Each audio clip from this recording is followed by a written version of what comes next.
Cheguei! Oi, gente, tudo bem com vocês? Pra quem tá chegando aqui agora e não me conhece, eu sou a Pri, lá do @401 na sua P no Instagram. E pra você que tá chegando agora e não me conhece, eu tenho uma experiência de ter comprado um apartamento na planta. Apartamento na planta são aqueles imóveis que você compra e ainda não tá pronto, ainda tá na fase de evolução de obra, você já compra sabendo que tem um prazo para ele ser entregue. E eu vou contar para vocês como que foi a minha experiência de reforma, quais foram os passos que eu fiz para fazer a reforma aqui do AP e não contratei ajuda de um profissional aí, nem arquiteto, nem engenheiro, nem designer. Vou contar para vocês como eu fiz. Antes de começar, eu vou lembrar vocês, para quem ainda não é inscrito, se inscrever no canal, deixar seu like aqui, ativar as notificações, porque vai vir ainda muito vídeo para quem tá esperando seu apartamento ficar pronto. Vamos começar!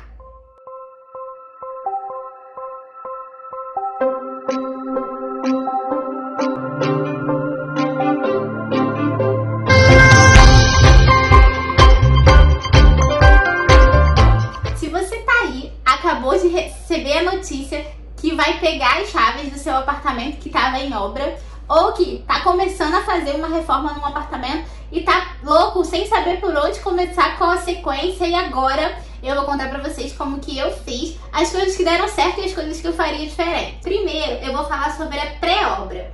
Eu caracterizo como pré-obra aquela fase que você começa a definir o que você quer, os revestimentos, o tipo de porcelanato, ou se vai ser vinílico, qual vai ser a tinta da parede. Por quê? Aí você tem esse período do pré-obra, né? Pra quem tá comprando o apartamento na planta, tem o período da evolução da obra para ir decidindo esses pontos. Não deixa para decidir esses pontos durante a reforma, porque a reforma é caos. Caos, porque não depende só da gente. Às vezes o pintor falta, o pedreiro falta, o gesseiro falta, acaba o material, tem que ir comprar. É melhor você já ir com o sentimento para a obra de que alguma coisa pode dar errado. Porque se você for achando que vai ser a mil maravilha, você vai se frustrar. E se der tudo certo, você vai ficar super feliz. Se der tudo certo de primeira, né? Porque sempre tem alguns percalços, alguma coisa aí que você não tá contando. Então, primeiro, você decide o que você quer.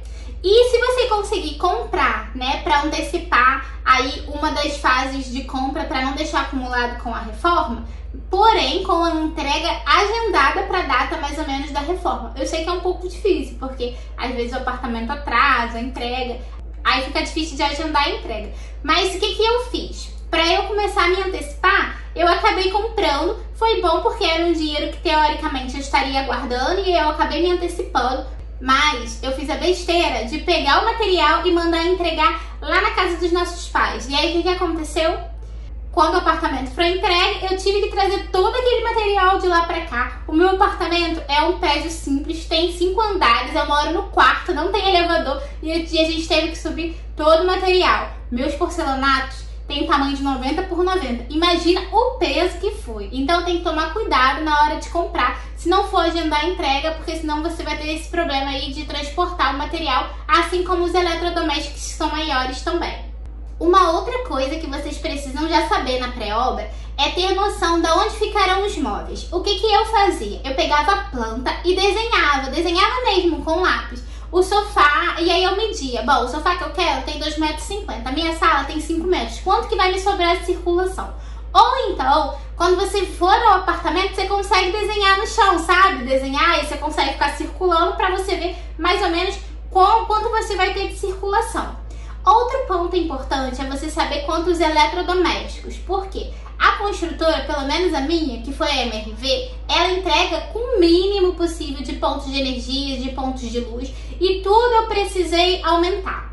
Eu não, né? Na verdade, o eletricista. Mas aí você precisa já ter em mente quantos eletrodomésticos você vai ter. Por exemplo, aqui em casa eu tenho na cozinha a coifa, o forno, o cooktop, a lave seca e a geladeira. E a MRV só me entregou 3 pontos de energia. Então eu já tinha que ter em mente que eu ia precisar de mais 2 pontos e de mais um extra, porque durante o preparo de alguns alimentos a gente precisa de ligar um liquidificador, de ligar uma batedeira. E aí como é que eu ia ficar desligando uma coisa para ligar outra? Não seria aí funcional. Então isso tudo você tem que ter em mente de quantos pontos de energia você vai precisar, porque quanto mais tomadas tem numa casa, melhor. E assim também quanto à luz. Então é bem bacana você saber a disposição já dos móveis, já mais ou menos ter em mente, porque se você for alterar o forro, o gesso, você já vai precisar falar pro pro gesseiro e pro eletricista, aonde você vai querer que tenha mais luzes, aonde você vai querer que tenha um interruptor, um LED, qualquer coisa parecida, que vai ser um vídeo que eu vou mostrar mais pra frente como que eu fiz a iluminação aqui do AP.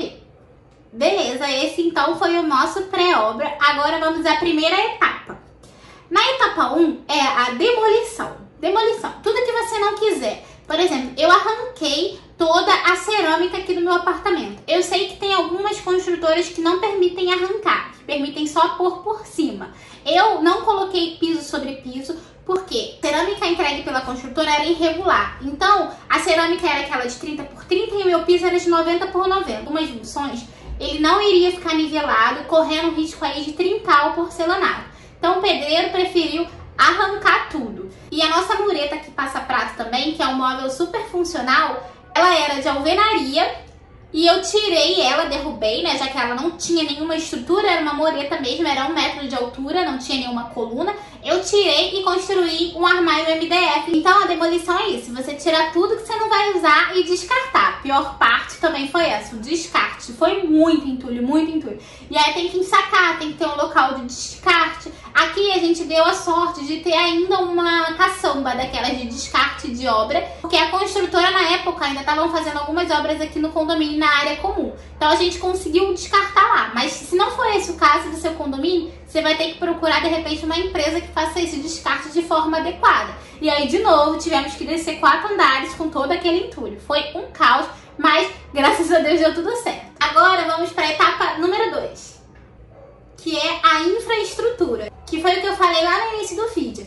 Você chamar o eletricista para ele distribuir os pontos de energia que você precisa. Aqui eu tive que fazer sim um rasgo na parede lá na cozinha para eu poder distribuir a energia. Por exemplo, no quarto, eu não rasguei a parede do quarto para colocar a tomada bem atrás da televisão, não ficar os fios expostos. Então, tudo isso a gente tem que pensar. Quantas tomadas a gente vai ter, quantos pontos de energia a gente vai ter a mais. Porque aqui é um interruptor que liga todas as luzes. Então, você tem que, de repente, optar por interruptores daqueles que tem mais de uma ligação. Tem 3, que tem 4, aqui em casa eu tenho esses. Porque cada interruptor liga uma luz diferente para eu não ter que ficar com todas as luzes acesas de uma vez só e não consumir aí mais energia.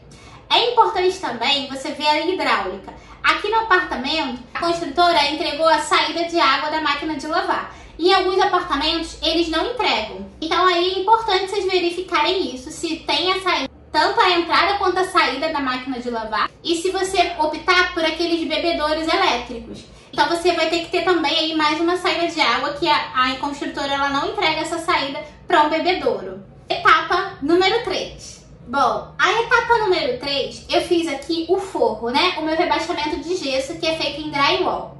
Porém, se você for optar por pôr revestimento em alguma das paredes, primeiro faça o revestimento para depois colocar o forro, para que o revestimento não fique com aquele mau acabamento em cima do forro. Porque normalmente o forro, ainda mais se for de gesso, se tiver aquele tabicado, que é aquela junçãozinha que não encosta na parede, e você colocar depois o revestimento ali, ele vai matar e vai acabar com aquele acabamento. Então assim, aqui eu não tive revestimento até o teto, só tive revestimento até o teto nos banheiros. Só que os banheiros da MRV aqui no meu imóvel, eles já vieram rebaixados, então não tive que fazer. A única coisa que eu fiz foi colocar um roda-teto para dar um acabamento melhor. Mas a cozinha, por exemplo, a cerâmica da construtora, ela só veio até a metade da parede. E aí o que eu fiz? Eu tirei metade da cerâmica e coloquei o revestimento que eu queria, que é o revestimento 3D, que ficaria só entre os armários. E já que o meu móvel planejado seria até o teto, não teria problema do gesso ter essa falta de acabamento com o revestimento. Uma coisa ia tampar a outra, né? Já que o móvel fica por cima do revestimento e encostado no gesso. Então, eu não tive problema, mas avalie aí a obra, se o gesso vai ter que vir antes ou depois do revestimento para você não matar esse seu acabamento do gesso e acabar com o projeto. Etapa número 4. Bom, aí na etapa número 4, o pedreiro veio e começou a colocar os revestimentos lá na cozinha, na área de serviço, nos banheiros. Foi aí que ele fez o meu ralo oculto. Se você for optar por um ralo diferente, o meu ralo oculto, ele é um corte no porcelanato, que aí fica bem mais bonito, fica bem mais elegante. Você não acaba não matando o porcelanato fazendo aquele corte redondo que não fica muito bonito. O oculto nem parece que tem um ralo ali. Também tem a opção do linear, depois vocês dão uma pesquisada, mas eu vou fazer mais pra frente um vídeo falando sobre isso. Etapa número 5. Bom, a etapa número 5 foi a minha preferida. Aí vieram os porcelanatos, o piso, né? Veio o forro no chão. Aí você vai ter que verificar qual é o seu tipo de piso. O meu foi porcelanato e não tive problema de colocar ele antes da pintura. Mas se você for optar por um vinílico, um piso laminado, deixa pra fazer o piso por último, porque depois, quando estiver fazendo a pintura, pode estragar o piso. Então tem que ficar ligado nisso. E o importante dessas etapas: imagina se eu ainda não tivesse feito o forro e estivesse colocando primeiro o porcelanato. Imagina aqueles andaimes em cima do meu porcelanato. Ia estar acabando, arranhando tudo. Eu ia ter inúmeros papelões para poder minimizar o impacto no porcelanato. Então fica a dica. Primeiro você faz o forro para depois você poder fazer o chão. Etapa número 6. Etapa número 6, a gente colocou os rodapés. Os meus rodapés, ó, tem um pedacinho dele ali. Eles são de plástico, tipo poliestireno. Eles têm 15 centímetros de altura e eles foram aplicados pelo pedreiro mesmo. E depois ele veio fazendo o acerto no rodapé para ele não ficar com aquelas curvinhas com a massa na próxima fase. E nessa fase também, na etapa número 6, a gente começou a fazer os cortes no gesso, aonde ficariam as luminárias e os pendentes. Mas só os cortes, a gente não instalou. A instalação vem depois. Etapa número 7. Gente, eu acho que é uma das fases mais difíceis da obra. A pintura. É difícil porque, nossa, como eu demorei para escolher a tinta aqui de casa. É super indeciso você escolher a tinta. O ideal é que você veja como que é a tinta em ambiente para você depois não se arrepender de comprar uma tinta muito escura e a iluminação não ser muito clara. Aí o ambiente vai ficar escuro, tem que ter maior cuidado. Principalmente em apartamentos pequenos, porque a tinta escura, os cinzas que estão super na moda, aqueles que são mais escuros, parede de cimento queimado, isso tudo diminui o ambiente, né? Então você tem que ter cuidado com a iluminação para poder ampliar e não diminuir o que já é pequeno. Agora vamos para a etapa número 8. A etapa número 8 é a marcenaria. É quando os móveis planejados ficaram prontos e eles vão vir aqui montar tudo no apartamento. Lembrando que, para quem assistiu os vídeos anteriores, lá na minha fase de obra eu já tinha escolhido todos os meus móveis, já tinha pago pelos móveis planejados. E aí assim que eu recebi a chave, eles vieram aqui confirmar as medidas. Isso tudo tá nos vídeos móveis planejados para quem quiser assistir. E aí levou-se mais ou menos 2 meses, né, que é o período para eles poderem confeccionar os móveis planejados. Eu fiz pela empresa Italínia.